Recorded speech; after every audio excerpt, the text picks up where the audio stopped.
Hello everyone and welcome back to this beautiful channel जिसका नाम है सब्जेक्ट मोड्स, जहां हम बैंकिंग, एसएससी और स्टेट लेवल में जो स्टैटिक का पार्ट पूछा जाता है उसको करंट की न्यूज़ के साथ डिस्कस करते हुए चलते हैं।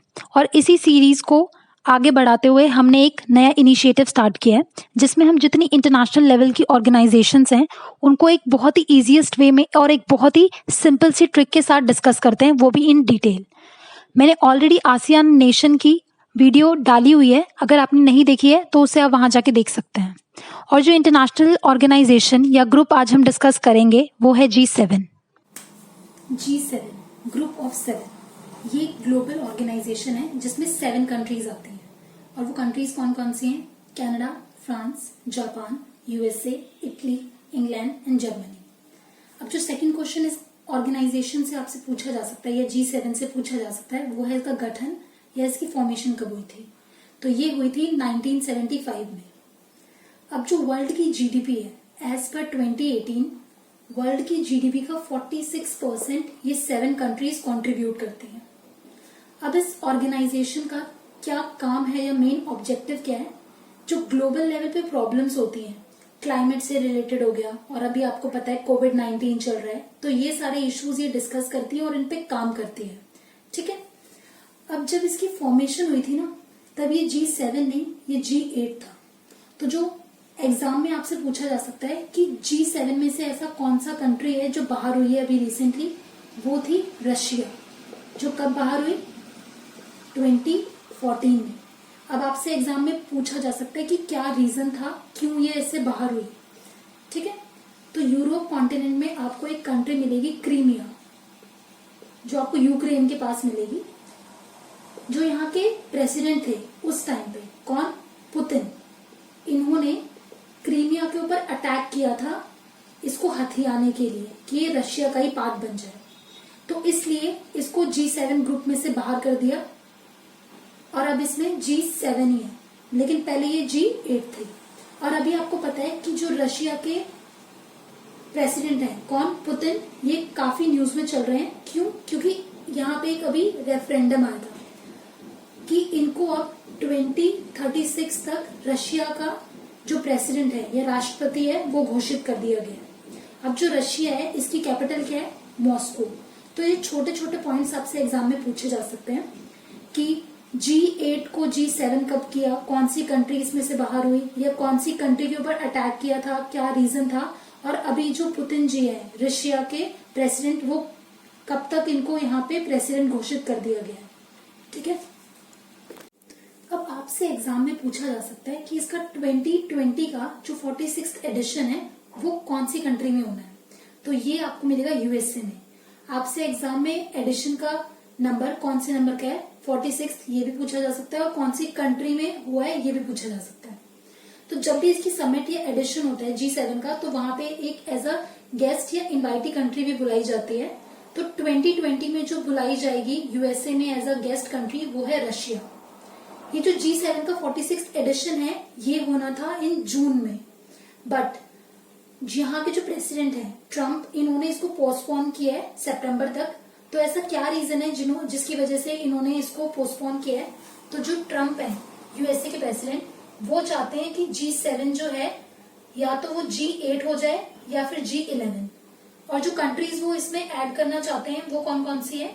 इंडिया, ऑस्ट्रेलिया, साउथ कोरिया और रशिया। तो जब ऐसी कोई न्यूज बनेगी, जब ये इसमें ऐड हो जाएंगी, तो मैं आपको इसको साथ साथ अपडेट करती रहूंगी। अब आपसे एग्जाम में पूछा जा सकता है कि लास्ट ईयर 2019 में इसका कौन सा एडिशन हुआ था और कौन से कंट्री में हुआ था। तो लास्ट ईयर इसका हुआ था 45th एडिशन इन फ्रांस, और इनवाइट कौन सी कंट्री हुई थी? इंडिया। और इंडिया से गए कौन थे? मोदी जी। अब आपसे 2021 का भी पूछा जा सकता है, तो इसका 47th एडिशन होगा इन यूके। अब जो G7 की नेशंस हैं, इनको याद करने की जो ट्रिक है वो बहुत सिंपल सी है, जूस विद GF, जिससे आपको विद इन अ सेकेंड इसके जो नेशन है G7 के वो याद हो जाएंगे। अब J से हो जाएगा जापान, U से हो जाएगा यूएसए, I से हो जाएगा इटली, C से हो जाएगा कनाडा, से हो जाएगा इंग्लैंड, जी से हो जाएगा जर्मनी, एफ से हो जाएगा फ्रांस। अब जो स्टैटिक पॉइंट यहां से बनते हैं वो हम देख लेते हैं। जापान की जो कैपिटल है आपको पता है टोक्यो, और आपको ये भी पता है कि जो समर ओलंपिक्स हैं वो होने थे अब की बार टोक्यो में, बट ड्यू टू कोविड-19 इसे अब पोस्टपोन कर दिया गया और अब ये कब होंगे 2021 में, बट स्टिल इसका नाम अब भी टोक्यो समर ओलंपिक्स 2020 ही रखा गया है। तो ये आप चीज ध्यान में रख सकते हैं। अब यूएसए की कैपिटल आपको पता है वॉशिंगटन है, वॉशिंगटन डीसी। और यहाँ पे आपको दो ऑर्गेनाइजेशन जो बहुत इंपॉर्टेंट कई बार पूछी गई हैं उनके हेडक्वार्टर मिलेंगे, आईएमएफ और वर्ल्ड बैंक का। तो ये भी स्टैटिक के पॉइंट आप अपने ध्यान में रख सकते हैं। अब जो इटली है इसकी कैपिटल है रोम, और यहाँ पे आपको कौन सी ऑर्गेनाइजेशन का हेडक्वार्टर मिलता है, FAO, food and agriculture organization. अब कनाडा आया, कनाडा की कैपिटल है ओटावा, और यहाँ पे आपको किसका हेडक्वार्टर मिलता है, वाडा का, मॉन्ट्रियल में मिलेगा ये आपको। अब इंग्लैंड की कैपिटल है लंदन, और लंदन में कौन सी ऑर्गेनाइजेशंस का हेडक्वार्टर आपको देखने को मिलता है, आपको यहाँ कॉमनवेल्थ ऑर्गेनाइजेशन का हेडक्वार्टर देखने को मिलेगा, एमनेस्टी का मिलेगा, और वर्ल्ड गोल्ड काउंसिल का भी हेडक्वार्टर यहीं भी आपको देखने मिलेगा। तो ये स्टैटिक के पॉइंट आप अपने माइंड में रख सकते हैं, कई बार एग्जाम में कहीं से भी कुछ भी क्वेश्चन पूछा जा सकता है। अब जर्मनी में आज सच आपको कोई हेडक्वार्टर मिलता नहीं, तो इसकी जो कैपिटल है वो है बर्लिन, और फ्रांस की हो जाएगी पेरिस, जो आपको कौन सी नदी के पास मिलता है, सीन नदी के पास। और यहाँ आपको हेडक्वार्टर मिलेगा FATA का और यूनेस्को का, जो मैंने आपको कई बार बताया हुआ है। तो ये आप एग्जाम में पूछा जा सकता है आपसे कि यहाँ पे कौन कौन सी ऑर्गेनाइजेशंस के हेडक्वार्टर है। अब कई बार एग्जाम में ना एक्सरसाइजेस से भी क्वेश्चंस बनते हैं, तो इन कंट्रीज में कौन कौन सी ऐसी कंट्रीज है जिनकी इंडिया के साथ कोई एक्सरसाइज होती है, तो वो हम देख लेते हैं। तो जो जापान और इंडिया के बीच एक्सरसाइज होती है वो कौन सी है, धर्मा गार्जन, ठीक है। और एक होती है पासिक्स, और एक और एक्सरसाइज है जिसमें आपको जापान और इंडिया साथ में इन्वॉल्व मिलेगा, वो है मालाबार। और ये मालाबार कोस्ट पे ही हुई है आपकी बार, और ये मालाबार कोस्ट आपको देखने को कहाँ मिलेगा, केरला साइड, ठीक है। इसमें कौन कौन सी कंट्रीज है, USA, इंडिया एंड जापान। लेकिन ऑस्ट्रेलिया ने अभी बोला है कि वो भी इसका एक पार्ट बनना चाहता है, तो नेक्स्ट टाइम जब ये मालाबार एक्सरसाइज होगी तो ऑस्ट्रेलिया भी इसका पार्ट होगा। अब क्या आपसे एग्जाम में पूछा जा सकता है, ऐसा और भी कोई ग्रुप है जहां आपको ये 4 कंट्रीज देखने को मिलती हैं, तो ये आपको मिलेगा क्वाड। क्वाड का मतलब क्या होता है, 4। तो ये चाइना को काउंटर करने के लिए बनाया गया है, जिसमें आपको ये चारों दोबारा देखने को मिलेंगी, USA, India, Japan and Australia. तो ये भी आपसे एग्जाम में स्टैटिक का पार्ट बन सकता है। अब USA के साथ कौन सी एक्सरसाइज होती है इंडिया की, तो ये आपको मिलेगी, एक तो युद्ध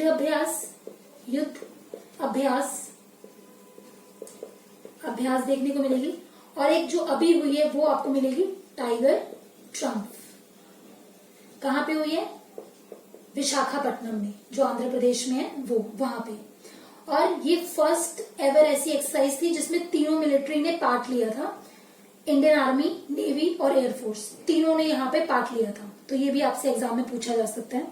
अब इनमें से फ्रांस के साथ उसकी कौन सी एक्सरसाइज होती है, इंडिया और फ्रांस की, तो ये आपको मिलेगी शक्ति। तो ये भी आपसे एग्जाम में पूछा जा सकता है। इटली, कनाडा, इंग्लैंड और जर्मनी के साथ आपको ऐसी कोई खास एक्सरसाइज नहीं मिलेगी इंडिया की। तो ये जो स्टैटिक का पार्ट बन रहा था सारा मैंने आपको बता दिया। आई होप आपको G7 के जितने नेशन है इसका जो जो एग्जाम में आपसे पूछा जा सकता है मैंने सारा आपको एक्सप्लेन किया और समझ भी आया होगा आपको। अगर आपको वीडियो पसंद आई है तो प्लीज इसे लाइक, शेयर एंड सब्सक्राइब करना मत भूलिएगा। मिलते हैं अब एक नई ऑर्गेनाइजेशन के साथ।